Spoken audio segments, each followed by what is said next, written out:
Entonces yo te quiero preguntar, ¿qué es la agenda globalista? Que existe realmente con intenciones, estrategias y presupuestos millonarios, y a Ujú. pesar de que puede ser muy obvio, muchas personas todavía ignoramos la existencia de esta agenda.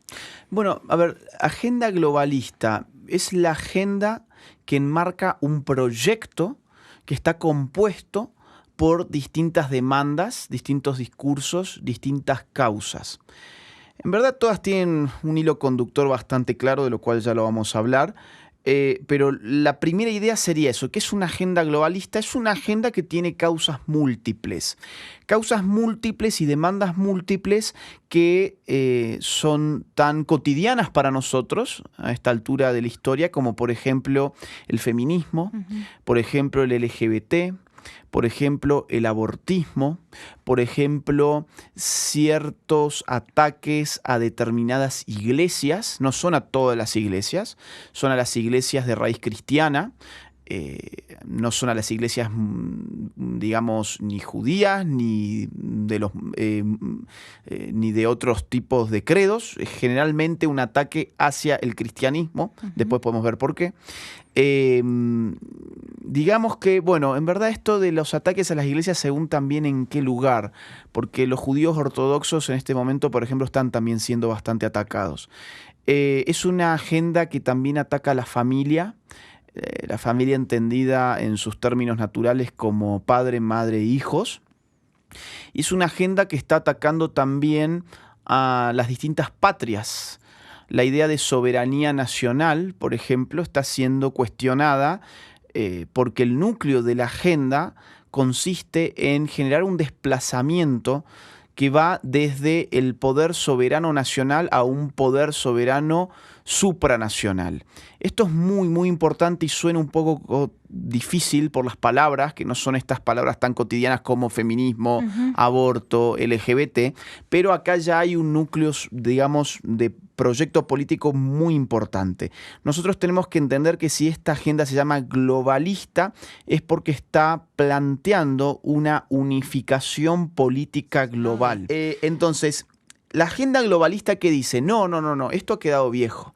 Que Guatemala tenga su derecho, que Argentina tenga su derecho, que, no sé, Bolivia tenga su derecho, Perú tenga su derecho, España tenga... No, todo esto ha quedado muy viejo. Lo que tenemos que empezar a lograr es que estos estados empiecen a transferir soberanía hacia organizaciones internacionales. Así como hablamos de globalización en el mundo económico para dar cuenta de que el comercio hoy se da entre los países sin que las fronteras signifiquen un problema real, porque estamos consumiendo cosas de China, de Estados Unidos, nosotros le vendemos a no sé quién, y así el comercio se ha globalizado. Hay gente que piensa que ese mismo esquema debiera trasladarse al campo político y por lo tanto decir, bueno, barramos con las fronteras, así como en el comercio hemos barrido con las fronteras, barramos con las fronteras para empezar a armar un nuevo orden mundial que empieza a concentrar el poder soberano ya no en esas unidades territoriales que llamamos estados, sino en organizaciones que tienen poder sobre todo el globo. Por eso globalismo. Tienen poder sobre todo el globo. Por ejemplo, ¿cuál? La ONU. Por ejemplo. Es decir, cuando yo veo aquí en Guatemala manuales de educación sexual integral y veo que quien los está diseñando es el Fondo de Población de la ONU, lo que ahí veo es agenda globalista, por ejemplo. Pero ¿cómo? Entonces, ¿por qué los guatemaltecos tienen su Ministerio de Educación si en verdad la ONU termina siendo, por ejemplo, la educación sexual de los niños de este país? Ahí cuando empezás a ver esa intromisión de organismos que no tienen base territorial, sino que son poder puro, como la ONU, como la OMS, como el Banco Mundial, como UNESCO, como todos estos organismos propios de Naciones Unidas, ahí estamos viendo una estructura globalista. Ahora, ¿cómo se conecta esto con las demandas? Feminismo, abortismo, LGBT. Bueno, si vos empezás a trazar hilos conductores entre esas agendas, entre esas demandas, te vas a dar cuenta que todas son terriblemente nocivas, por ejemplo, para la familia. Es decir, el feminismo radical como se presenta hoy entraña lucha de sexos, el hombre contra la mujer. No hay una relación de complementariedad, sino de enemistad politizada, ¿sí? El LGBT, bueno, es contrario a la familia porque de allí no surge ninguna familia, por empezar. Le está vedada la reproducción, son relaciones, digamos, estériles por definición, ¿sí? O sea, no engendran familia. Número 3, el aborto. Bueno, el aborto es matar a un miembro de tu propia familia, ¿no? Entonces, ¿cómo esto va descomponiendo las migraciones descontroladas? Bueno, rompen familias, por ejemplo, ¿no? Entonces, ¿cómo todo eso va minando las lealtades familiares, van minando también después las lealtades religiosas? Por eso esta agenda se mete contra las iglesias. Hay ahora un pedido de ONU para armar un listado negro de cuáles son las personas que están en contra de la ideología de género. Entonces, ahí minamos la lealtad de el hombre con su iglesia, con su fe, con su familia, y minamos además la lealtad del hombre con su nación, con su patria. ¿Qué tenemos por resultado? Un individuo que se cree que es ciudadano del mundo, que no tiene patria, no tiene Dios, no tiene familia, no tiene religión, no tiene identidad y que es la marioneta perfecta. Nosotros estamos silenciados, estamos autocensurados porque nos han hecho pensar, nos han hecho percibir que nosotros opinamos como las minorías. A las mayorías les han metido la idea en la cabeza de que su forma de pensar es una cuestión ya pasada de moda, que no tiene que ver con lo que aparece en la televisión, que no tiene que ver con lo que se dice en las universidades. Entonces, eso que está pasado de moda, mejor vos no lo digas porque te vas a generar un problema con las otras personas, porque las otras personas no piensan como vos. Todos celebran el feminismo, el aborto, el LGBT, la destrucción de la familia, etc. Ahora, cuando vos estás encerrado en esa espiral del silencio, estás autocensurado. Pero cuando te animás a hablarlo, te vas a dar cuenta que muchos a tu alrededor te van a venir a decir, ¿sabes qué? Yo pienso como vos también. Entonces, en este libro pueden ver ustedes cómo está todo este interés internacional del cual hablábamos al principio para bajar y presionar a los estados para decirles, oigan, estas son las políticas que ustedes tienen que meter. Mira, te pongo un dato entre paréntesis. OEA, en el año 2018, a través de la Corte Interamericana de los Derechos Humanos, emitió una opinión consultiva para Costa Rica. En esa opinión se insta actualmente a todos los estados miembros de OEA, que son alrededor de 35 estados, a legalizar matrimonio homosexual, adopción homosexual y leyes de identidad de género. O sea que tu sexualidad está en función de tu autopercepción y nada más. ¿Cuántas personas integran la Corte en calidad de jueces? 7.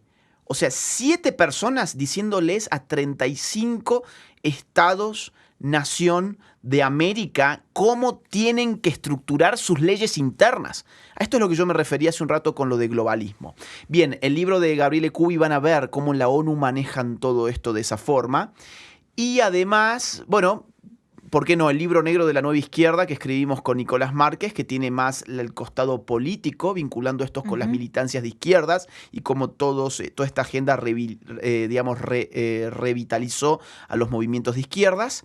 Y documentos que me habías preguntado. Mira, hay 3 documentos, bueno, 3 vamos a dar. Informe Kissinger del año 74, donde Estados Unidos... Esto es un informe secreto que se desclasificó en el año 89 y está publicado en las páginas oficiales, ¿sí?, de los Estados Unidos. O sea, no es conspiración ni nada raro, ¿sí? Con lo cual, en el informe Kissinger ustedes van a ver cómo desde el año 74 ya Estados Unidos está promoviendo el aborto para reducir la natalidad en los países pobres. Sí, porque claro, esta agenda tiene que ver también con reducir la población en ciertos países y en el mundo.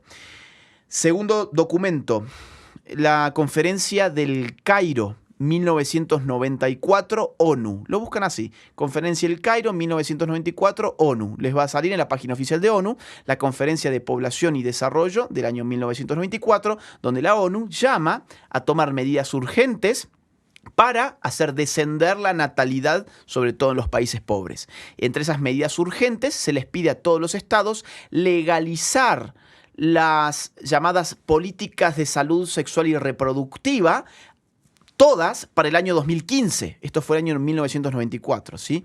¿Qué son las políticas de salud sexual y reproductiva? Entre otras, la política del aborto. Eso lo dice la propia ONU. Y el último documento, el más reciente, yo les recomiendo revisar con mirada muy crítica, porque todo esto se halla muy escondido. Hay muchas palabritas muy hermosas. Esta gente lo escribe todo esto para que uno diga, ay, me enamoré de la ONU, me encantó esta agenda, es buenísima. Busquen la Agenda 2030, que viene a ser la agenda de la ONU pensada para el año 2030. Y ahí van a encontrar, por ejemplo, en materia salud, en materia igualdad y en materia educación, van a encontrar que lo que está intentando la ONU de acá al año 2030, entre otras cosas, es legalizar el aborto. Los niños, cuando algo les da miedo, se tapan los ojos. ¿Por qué se tapan los ojos? Porque en su infantilismo piensan que aquello que no ven desaparece, aquello que no ven no existe. Entonces les dio miedo algo y hacen así. Y después espían a ver si eso sigue ahí o si realmente lo anularon. Los adultos hoy son infantes políticos, porque en general los adultos tienen la misma actitud frente a la política que los niños con las cosas que les dan miedo. Se tapan los ojos, dicen, no, a mí la política no me interesa. Yo hago mi vida al margen de la política. Ajá, ¿y quién te dijo que la política lleva adelante su vida al margen tuyo? Al contrario, cuanto vos más te tapes los ojos frente al hecho político, el hecho político más poder va a tener sobre vos. A la política y al poder le conviene que vos hagas como los niños y te tapes los ojos para no mirar todo lo que ellos están haciendo en contra tuya.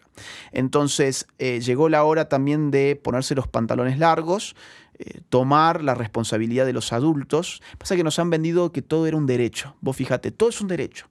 No, yo tengo derecho al voto. Bueno, sí, derecho al voto viene aparejado de una responsabilidad que es la de formarme, informarme políticamente. ¿Para qué? Para saber a quién voy a votar. Entonces, lamentablemente todos somos adultos porque queremos derechos, pero nadie asume las responsabilidades. Y las responsabilidades políticas estriban en esto que estamos hablando ahora. Formarse, informarse, actuar y educar políticamente también a la propia familia y a los amigos, a su entorno.